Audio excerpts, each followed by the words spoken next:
Welcome to duties world. இன்றைக்கி நம்ம சேனலில் கல்யாணத்திலாம் செய்கிற மாதிரியான பருப்பு ரசம் எப்படி செய்யறதுன்னு தான் பார்க்க போகிறோம். வாங்க பார்க்கலாம். ஒரு பேனில் 3 ஸ்பூன் எண்ணெய், 1/4 ஸ்பூன் கடுகு, 1/4 ஸ்பூன் வெந்தயம், 1/4 ஸ்பூன் பெருங்காயம், தாளிப்புக்கு ஒரே ஒரு வரமிளகாவும், 3 தக்காளி பழம், 2 கொத்து கருவேப்பிலை, இது எல்லாத்தையுமே ஆட் பண்ணிவிட்டு நல்லா வதக்கி எடுத்துக்கோங்க. பருப்பு ரசமுக்கு தக்காளியை கரைச்சி ஆட் பண்ணுறதை விட நீங்கள் கட் பண்ணி ஆட் பண்ணும்போது டேஸ்ட் ரொம்ப நல்லா இருக்கும். தக்காளி நல்லா குழைவாக வெந்து வரணும். அது வரைக்கும் நம்ம நல்லா வதக்கி எடுத்துக்கலாம். தக்காளி வதங்கிறதுக்காக நான் இப்போ உப்பு ஆட் பண்ணுறேன். உப்பு ஆட் பண்ணும்போது சீக்கிரமாக சட்டுன்னு வதங்கி வரும். கூடவே கொஞ்சமாக உப்பு ஆட் பண்ணிக்கலாம், தண்ணி ஆட் பண்ணிக்கலாம். ஏன்னா உப்பு ஆட் பண்ணும்போது அடியில் ஒட்டும். அது ஒட்டாமல் இருக்கிறதுக்காக கொஞ்சம் தண்ணி ஆட் பண்ணி மூடி போட்டு வச்சுருங்க.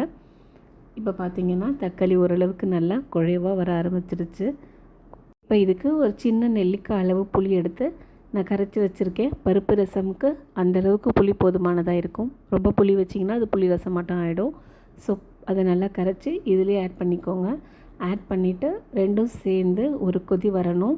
இது கூடவே நம்ம ஃப்ரெஷ்ஷாக அரைக்கிற ரசப்பொடி ஆட் பண்ணிக்கலாம். இது பார்த்திங்கன்னா ஆல்ரெடி பழைய வீடியோலேயே சொல்லியிருப்பேன். 1 ஸ்பூன் சீரகம், 1/2 ஸ்பூன் மிளகு, 1 ஸ்பூன் தனியா, ஒரு 1/4 ஸ்பூன் துவரம்பருப்பு எல்லாத்தையும் வச்சு அரைச்சிட்டு அது கூடவே 1/2 ஸ்பூன் ரசப்பொடி அதையும் ஆட் பண்ணிவிட்டு தேவையான அளவு தண்ணி ஆட் பண்ணிக்கோங்க.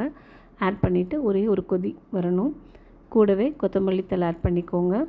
எல்லாமே சேர்ந்து ஒரு கொதி வரட்டும். ஒரு பச்சை மிளகா, ரசத்துக்கு பார்த்திங்க அப்படின்னா பச்சை மிளகா ரொம்ப நல்ல ஃப்ளேவர் கொடுக்கும். கண்டிப்பாக ஆட் பண்ணிக்கோங்க. இடித்து வச்ச பூண்டு ஒரு 10 பல் தோலோடு இடித்து போடுங்க. அதுதான் ரசத்துக்கு டேஸ்ட்டாக இருக்கும். ஒரு 1/4 ஸ்பூன் மஞ்சள் தூள். சில பேர் மஞ்சள் தூள் ரசத்துக்கு போட மாட்டாங்க, பட் போட்டு பாருங்கள். அந்த மஞ்சளோட ஃப்ளேவர் ரசத்தில் ரொம்பவே நல்லா இருக்கும். இது எல்லாமே சேர்ந்து நல்லா ஒரு கொதி வரட்டும். வந்ததுக்கப்புறமா பருப்பு ஆட் பண்ணிக்கலாம். பருப்பு பார்த்திங்கன்னா நல்லா ஒரு கரண்டி அளவு பருப்பு நல்லா குழைவாக வேக வச்சு பருப்பு தெரியாத அளவுக்கு நல்லா கடைஞ்சி வச்சுருக்கேன். அதையும் இப்போ இதில் ஆட் பண்ணிக்கலாம். பார்த்திங்கன்னா ஆல்மோஸ்ட் ரசத்துக்கு தேவையான எல்லாத்தையுமே நம்ம ஆட் பண்ணியாச்சு. இப்போ ரசம் கொதி வர்றது மட்டும்தான். பருப்பு ரசம் பார்த்திங்கன்னா நீங்கள் புளி தக்காளியவே நல்லா கொதிக்க வச்சு தான் ஆட் பண்ணுவீங்க. ஸோ பருப்பு போட்டதுக்கப்புறம் நல்லா தளதளன்னு கொதிக்க வேண்டியதில்லை. ரசம் மேக்ஸிமம் கொதிக்கக்கூடாது. பட் பருப்பு ரசம் பார்த்திங்கன்னா சட்டுன்னு கெட்டு போயிடும். அதனால் ஒரு கொதி விட்டு நம்ம ஆஃப் பண்ணிவிடுவோம்.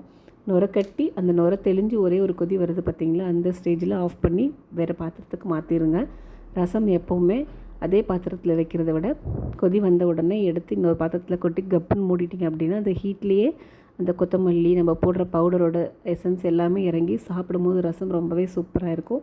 இந்தளவுக்கு ஒரே ஒரு கொதி வந்த உடனே இது பாத்திரத்துக்கு மாற்றி மூடி போட்டு வச்சுருங்க.